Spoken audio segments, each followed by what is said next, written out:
If there's one Trump trade conflict in 2019 that risks overshadowing the spat with China, it's the one over autos. Photo, ReutersWashington. If 2018 was the year that Donald Trump gave the world a new taste of an ancient phenomenon, trade wars, then 2019 is shaping up to be the one in which the combat risks being fiercest. President Trump is as unpredictable a leader as a major economy has seen in generations. For that reason alone, there are myriad scenarios, from de-escalation to all-out economic war between the world's two largest economies, the US and China, within the realm of the possible. Yet there are also three clear battlegrounds on which Trump's trade wars will be fought in 2019. And if things go wrong on any of the three, the results could roil the global economy. While Donald Trump and Chinese President Xi Jinping agreed during a December steak dinner in Buenos Aires to kick off 2019 with an uneasy truce and a pause in their tit-for-tat tariff war, it may not take long for their conflict to resume. The big question looming over the world's two largest economies going into 2019 is how they can find a solution to what remain major differences on trade. Trump and his hawks have repeatedly set a high bar for Xi by insisting they want to see structural changes in the Chinese economy to rebalance the trade relationship. But it's not clear that Xi will ever be willing or able to make those sorts of concessions. Washington says it wants to see an end to the vast web of subsidies and cheap, state-directed loans that has fueled China's economic rise and the international march of its state-backed champions. It wants to see wholesale reform to China's intellectual property regime and an end to state-directed cyber theft. Blunt edge, it also knows it is asking for the moon. If China were to say, well, we're going to stop doing all that stuff, it would be left with an economy that would effectively lose its edge. Peter Navarro, the White House's most strident China hawk, told the Washington think tank in November. Still, Donald Trump has been facing pressure from financial markets and farmers to strike a deal and has already demonstrated an ability to spin modest achievements on trade as epical victories. There's reason to believe he could do the same with China. But that also carries political risk for him going into 2020, with Democrats eager to poke holes in his populist trade appeal in key swing states in the Rust Belt. For that political reason alone, the most likely scenario when it comes to China calls for an enduring frozen conflict rather than a grand armistice. That would mean the U.S. tariffs imposed in 2018 on $250 billion in Chinese imports, and the vast majority of the Chinese retaliation to those, remaining in place. It would also mean the rolling out of new export controls strictly limiting the sale of key emerging technologies to China and continuing scrutiny of inbound Chinese investment into the U.S. That result may be better than a hot war.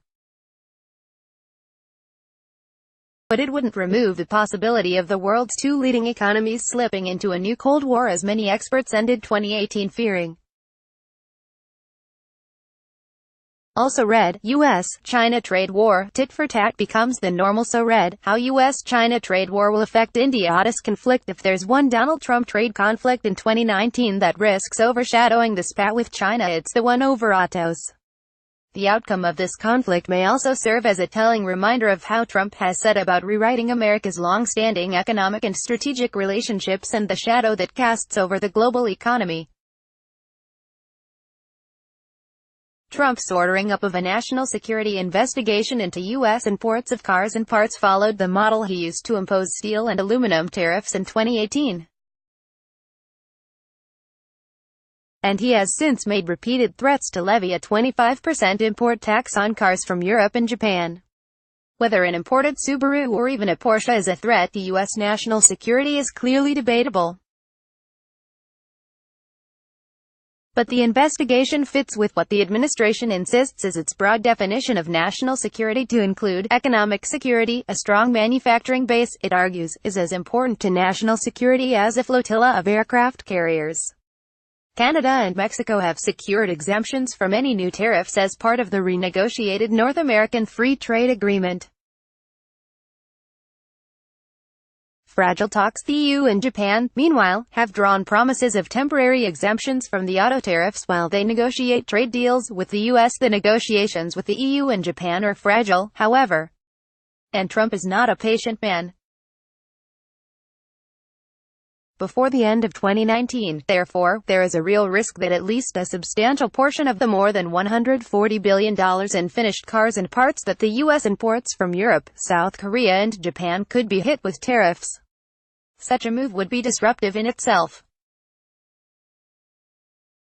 But there's a risk, too, of a broader hit to supply chains if the tariff hits parts, which could affect both U.S. and foreign car makers that now manufacture in the U.S. Congress. Trump has claimed his renegotiation of NAFTA, now rebranded the U.S.-Mexico-Canada Agreement, or USMCA, as a major victory for his belligerent approach to tariffs and trade. 2019 Hostilities. Experts continue to debate just how much of a meaningful change the New Deal marks and what its economic impact will be.